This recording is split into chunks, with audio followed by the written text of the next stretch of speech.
Réplica juntada significa que o autor entrou com a ação, o réu se defendeu, apresentou a sua contestação e o autor novamente apresentou um documento falando algo sobre a defesa que foi apresentada no processo. Essa é a definição básica do que significa réplica juntada. Mas dá para eu explicar isso para você com mais detalhes para você entender exatamente o que está acontecendo no processo. Afinal, eu posso imaginar, você estava ansioso, dando uma olhada nos andamentos do seu processo, viu essa anotação no andamento, réplica juntada, e por isso está procurando pelo significado disso. E é isso que eu vou explicar para você com mais detalhes para você entender tudo sobre o andamento do processo, o que falta, etc, etc, tá? Então, para começar, eu tenho que traçar para você uma linha do tempo, que é a linha do tempo de um processo, né? Ou seja, o que tem que ocorrer num processo judicial, o que vai sempre ocorrer num processo judicial. E a gente começa pela petição inicial, tá? Para você entender bem a réplica, a gente vai ter que passar por aqui e eu ainda vou mostrar o que vai acontecer depois da réplica, tá? Então fica atento. E por favor, não se esqueça de comentar o vídeo, conta pra gente o que é que você achou do vídeo, conta pra gente do que trata seu processo, o que está acontecendo no seu processo. Várias pessoas sempre comentam nos vídeos e aí as pessoas conseguem se comunicar e a gente sempre que pode responde as suas perguntas, as suas dúvidas, né? A gente sempre procura encontrar os comentários e respondê-los, tá?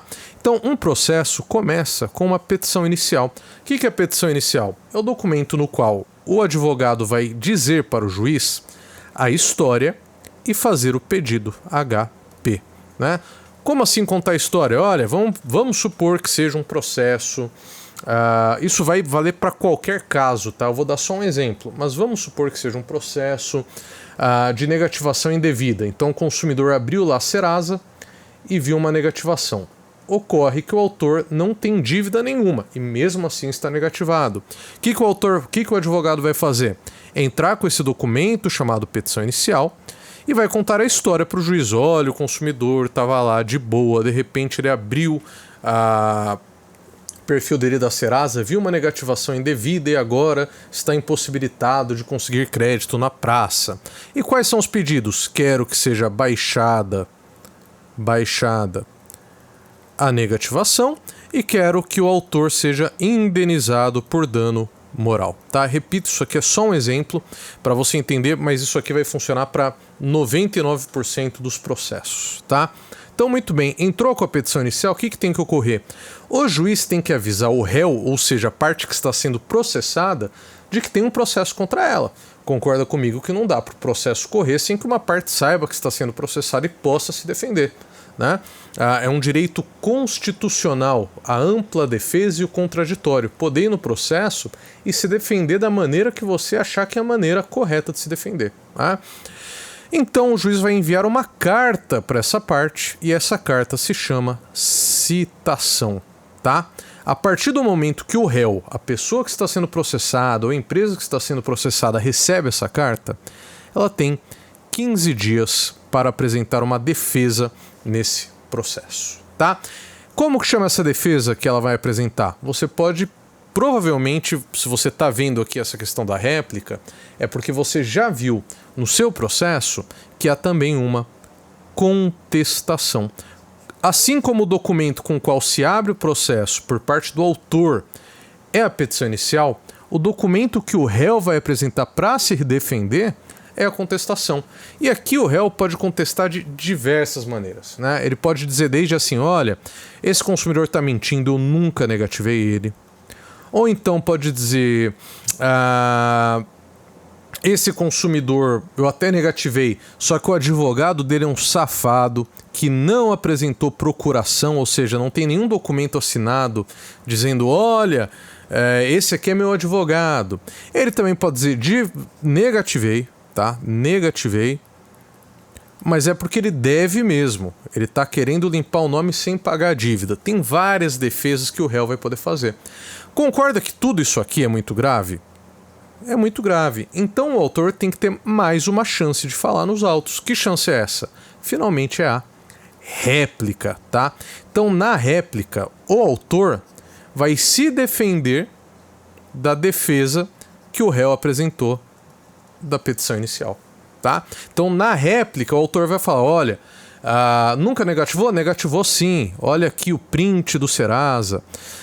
Não tenho procuração? Tenho sim. Tá aqui a minha procuração, ó. Tá assinado, eu só esqueci de juntar no processo.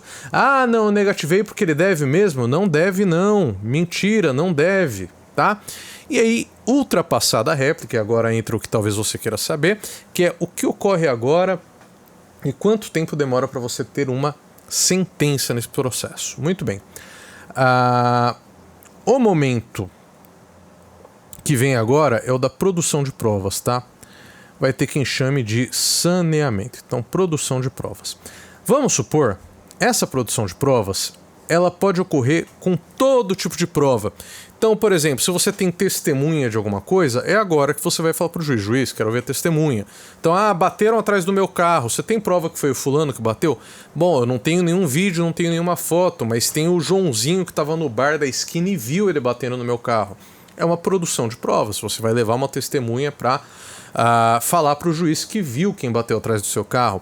Ou nesse caso da negativação, que eu dei o exemplo, você pode pensar no seguinte, às vezes a empresa que negativou seu nome é a Claro, vamos supor, a empresa de telefonia, e eles juntam nos autos, eles anexam aos autos um contrato assinado por você. E aí você fala, não senhor, não assinei nenhum contrato, essa assinatura não é minha, é algum estelionatário, algum farsante, algum safado que assinou no meu lugar. Outra produção de provas possível, fazer uma perícia, um perito, um técnico que entende tudo de assinaturas vai bater a sua assinatura com a assinatura que está no contrato para falar se é sua ou não a dívida, né? Então, ultrapassada essa produção de provas, vem finalmente a sentença, tá? Ou seja, vem a decisão do juiz que vai dizer quem ganhou o processo, quem perdeu o processo, ou quem ganhou o que e perdeu o que, né? Então o juiz pode, por exemplo, dar uma procedência total e falar, verdade, a negativação é indevida, limpa o nome do autor e além de limpar o autor vai pagar 10 mil para ele de indenização por ter sujado o nome do coitado. Ou o juiz pode falar, não, vai baixar o nome dele porque a dívida é indevida, mas como o nome dele já estava sujo antes porque ele comprou de verdade na Pernambucanas e não pagou, então o dano moral eu não dou, né? E aí, infelizmente, para quem tem pressa que o processo acabe, ainda vai ter o segundo grau, tá? Ou seja, vai caber aqui um recurso para que esse processo seja novamente julgado, tá? E eu vou deixar aqui para vocês um vídeo explicando o processo inteiro, inclusive essa parte do segundo grau e dos recursos. Espero que tenha ajudado e até a próxima. Não deixe de clicar no vídeo.